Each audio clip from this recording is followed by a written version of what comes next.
நம பார்வதீபதயே ஹர மகாதேவ. ஜெய் ஆஞ்சநேய சுவாமிக்கு ஜெய். அன்பார்ந்த ஜோதிடன் டிவி நேயர்களுக்கு சுவாமிநாசாரியும் அனந்த கோடி நமஸ்காரங்கள். இப்ப நம்ம வாழ்க்கையில ஜாதகம் கண்டிப்பா இருக்கும், எல்லாருக்கும் இருக்கும். அந்த ஜாதகத்துல உயிர் ஒண்ணு இருக்கணும். உயிர் இருந்தாதான் உடம்பெல்லாம் வேலை செய்யும். அந்த உயிர் யார் அப்படின்னா லக்னம். ஜோசியத்தை நீங்க கேட்டீங்கன்னா முதல்ல லக்னத்தை தான் பார்ப்பா. லக்னத்தில இருந்து தான் பிரதட்சணம். அப்படிப்பட்ட இந்த மேஷம் எவ்வளவு பேருக்கு என்னென்னமோ இது மேஷ ராசின்னு ஏற்றக்கூடாது. ஒருவருடைய ஜாதகத்திலே மேஷ லக்னம். இந்த மேஷ லக்னம் எப்படி இருக்கும் இதை பார்த்தே சொல்லிடலாம் அவன் யாருன்னு. அப்படிப்பட்ட மேஷ லக்னத்துல திருமண தடைகள் அதிகமா இருக்கும். மேஷ லக்னமா இருக்கிறவங்களுக்கு இதை எப்படி நிவர்த்தி பண்றது? லக்னத்துல இருந்து 7ஆம் இடத்துல போய் பார்த்தீங்கன்னா ஏதாவது அசுப கிரகம் இருக்கும், பார்வை இருக்கும், கல்யாணம் நின்று போயிட்டே இருக்கும். இந்த மேஷ லக்னத்துல இருந்து என்ன அந்த லக்னத்துடைய சார அம்சம் கல்யாணம் பண்ணி கொடுக்குமா? என்னப்பா ஏன் சாமி எனக்கு மேஷ லக்னம் தான் இன்னும் கல்யாணமே ஆகல அப்படின்னு நிறைய பேருடைய இது என்ன அப்படின்னா, மேஷ லக்னத்துக்குடையவர் ஆணாக இருந்தாலும் சரி பெண்ணாக இருந்தாலும் சரி அவனுக்கு முதல்ல மாப்பிள்ளையோ பொண்ணோ வர திசை என்ன தெரியுமா? தெற்கு திசையும் மேற்கு திசையில தான் வருவாங்க. நீ யாரை வேணா எழுதி நோட் பண்ணி வச்சுக்கணும். மேஷ லக்னமாக இருக்கக்கூடிய ஜாதகத்திலே ஆண் பெண்ணுக்கு மாப்பிள்ளையோ பொண்ணோ வரக்கூடியது தெற்கு இல்லைன்னா மேற்கு திசையில இருந்து வருவாங்க. திசை ரொம்ப அதிர்ஷ்டத்தை கொடுக்கும். அடுத்ததாக இந்த மேஷ லக்னத்துக்குரியவன் ஜாதகாதியில் என்ன சொல்லுது அப்படின்னா, கல்யாணத்துக்கு அப்புறம்தான் அவன் பொருளாதாரமே சிறந்து நிற்கும். கல்யாணத்துக்கு முன்னால வேலைக்கு போவான், எல்லாம் பண்ணுவான். இந்த பொருளாதாரம் என்ன தெரியுமா? ஆத்துக்கார ஆம்படையாலும் ஆண் பெண் கல்யாணமாய் சேர்ந்தாதான் அந்த குடும்பம் நடத்தக்கூடிய பொருளாதார மதிப்பு தெரியும். அப்படிப்பட்ட இவாளுக்கு குழந்தை பாக்கியம் கண்டிப்பா உண்டு.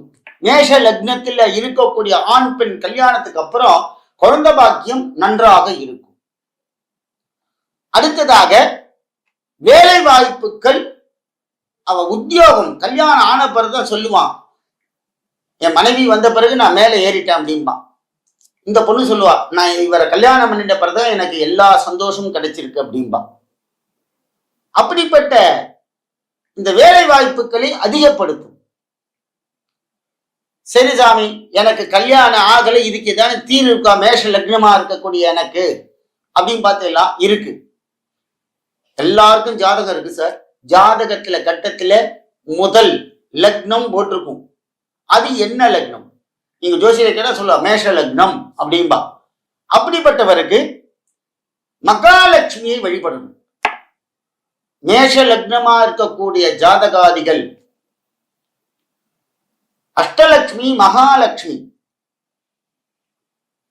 பைரவர் இவாளை வழிபடணும். என்ன பண்ணணும் அப்படின்னா, இத நீங்க முதல்ல இந்த மகாலட்சுமி அஷ்டலட்சுமியை வழிபட்டு மகாவிஷ்ணுவோட இருக்கணும். வழிபட்டா மிக மிக மிக உயர்ந்த ஸ்தானத்துல போய் இருப்பாங்க. கல்யாணத்துக்கு அப்புறம் இந்த கல்யாண பாக்கியம் வேகமா வரும்.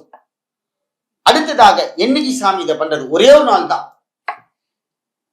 மேஷ லக்னாதிபதியா இருக்கக்கூடிய ஜாதகர் வெள்ளிக்கிழமை அன்னைக்கு அஷ்டலட்சுமிக்கும் மகாவிஷ்ணுவுக்கும் பால் பாயசம் நேவேத்தியம் பண்ணணும். ஆத்திலே தீபம் ஏத்துங்க, கோயிலுக்கெல்லாம் போக வேண்டாம். அம்பாளுக்கு பால் பாயசம் பண்ணி மகாலட்சுமி பாட்டு கேளுங்க. நிறைய இப்ப டேப்ல நிறைய பாட்டு வந்திருக்கு. பாக்யலட்சுமி பாரம்மா அதே மாதிரி கேட்கலாம்.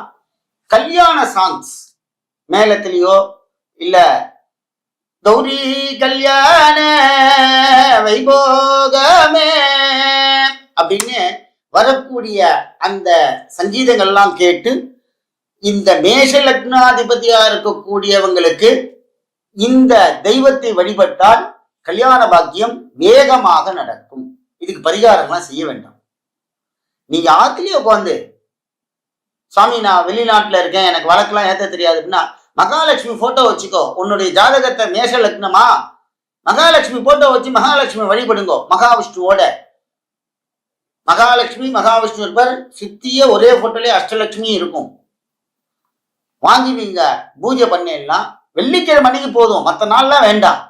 வெள்ளிக்கிழமை அன்னைக்கு ஒரு தீபம் ஏற்றி எப்போ வேணாலும் காலையிலயோ சாயந்தரமோ பால் பாயசம் வைத்து நைவேத்தியம் பண்ணுங்க.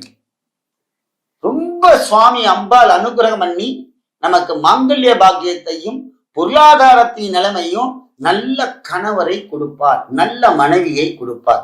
இதுதான் மேஷ லக்னத்திற்குரியது.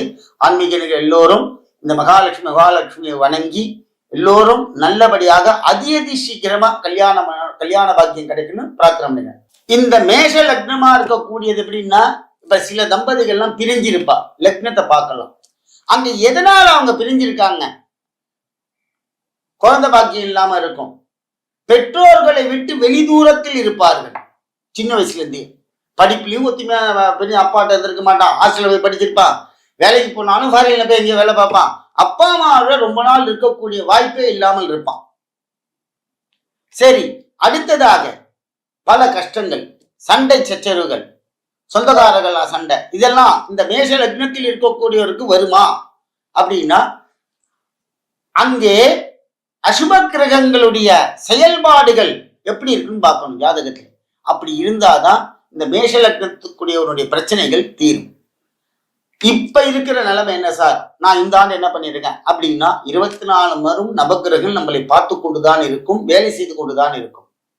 அப்படிப்பட்ட இப்ப மேஷ பகவான் என்ன பண்ணுவார் அப்படின்னா, சனி வரார் சார் எங்களுக்கு அப்படின்னா, சனி பகவானை கோச்சாரத்துல வழிபடணும். அடுத்ததாக இந்த மேஷ லக்னம் ஜாதகத்திலே மேஷ லக்னம் உடையவர்கள் வழிபடக்கூடிய மகா தெய்வம் மகாலட்சுமி. நீங்க அதை வழிபட்டீங்கன்னா, வெள்ளிக்கிழமை மட்டும் வழிபட்டு, இந்த நமக்கு பலவிதமான கஷ்டங்கள், கல்யாண பாக்கியம் தடை, கல்யாணம் ஆகி குழந்தை பிறக்கல, இதெல்லாம் மேஷ லக்னத்திலேயே வந்து நிற்கும். சில பேருக்கு சக்சஸ் ஆகும் இருக்கும்.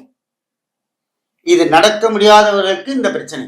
ஏன்னா அவா ஜாதகத்தில அசுப கிரகம் சுப கிரகங்கள் எங்கெங்கே உட்கார்ந்து இருக்கிறது, ஏன் இதனால தடைப்பட்டு இருக்கிறது, அதற்கு இந்த மகாலட்சுமியை என்ன எத்தனை ஜோசியத்தை போனாலும் நமக்கு தீர்வு கிடைக்க மாட்டேங்குது இல்லையா?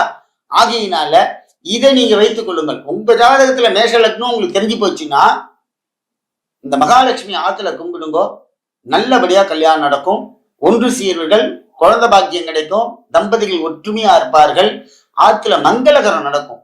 ஆகையினால ஆன்மீக அன்பர்கள் எல்லோரும், இந்த மேஷ லக்னத்தில் பிறந்தவர்கள் எல்லோரும் மகாலட்சுமி அஷ்டலட்சுமியையும் பைரவரையும் வழிபட்டு நன்றபடியாக ஆனந்தமான மங்களகரமான வாழ்க்கையை வாழறதுக்கு பிரார்த்தனை பண்ணணும். மேஷ லக்னத்துக்குடையவன் செவ்வாயும் இருப்பார். அந்த செவ்வாய் யாரு? மேஷ ராசிக்கு அதிபதியா இருப்பார். அப்ப நீங்க கேட்கலாம், சாமி எனக்கு லக்னம் ஆனா எனக்கு மேஷ ராசியா இருக்கு, மேஷ ராசிக்கு இது பொருந்துமா அப்படின்னா, தாராளமா பொருந்தும். ஜோதிடர்கள் ஒன்று பார்ப்பார்கள், இது லக்னம் உங்களுக்கு பார்க்கணும். ஜோதிடர்களும் மேஷராசிக்குடையவன் எங்க இருக்கான்னு பார்ப்பாங்க. மேஷராசிக்குடையவன் செவ்வாய். அந்த செவ்வாய் கிரகம் எங்க இருப்பார்? சாமி எனக்கு மேஷ லக்னத்துலதான் செவ்வாயே உட்கார்ந்து இருக்கார் அப்படின்னா, அவனே அதிபதியா அங்க உட்கார்றார். ஆகையினால மேஷராசிக்குடையவர்களுக்கும் இது பொருந்தும். சாமி நான் மேஷராசி, எனக்கு கல்யாணம் ஆகல அப்படின்னா இதை தாராளமா வழிபடுங்க.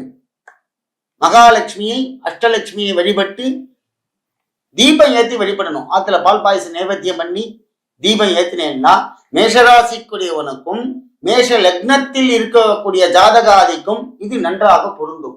ஆகையினால யாரும் குழப்பிக்காம மேஷராசிக்குரியவர்களுக்கும் மேஷ லக்னமாக இருக்கக்கூடிய ஜாதகத்தில் இருக்கக்கூடியவர்களுக்கும் இந்த மகாலட்சுமியை வழிபட்டு அம்பாளுக்கு வெள்ளிக்கிழமை அன்னைக்கு மட்டும் போதும்.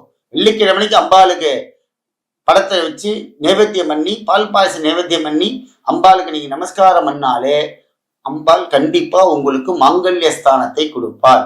அதனால மேஷராசினியர்கள் மேஷ லக்னமுடையவர் எல்லோரும் இந்த வழிபாட்டை தொடர்ந்து செய்யுங்கள். வெள்ளிக்கிழமை கண்டிப்பாக திருமண தடைகள் நீங்கும். ஓம் நம சிவாய.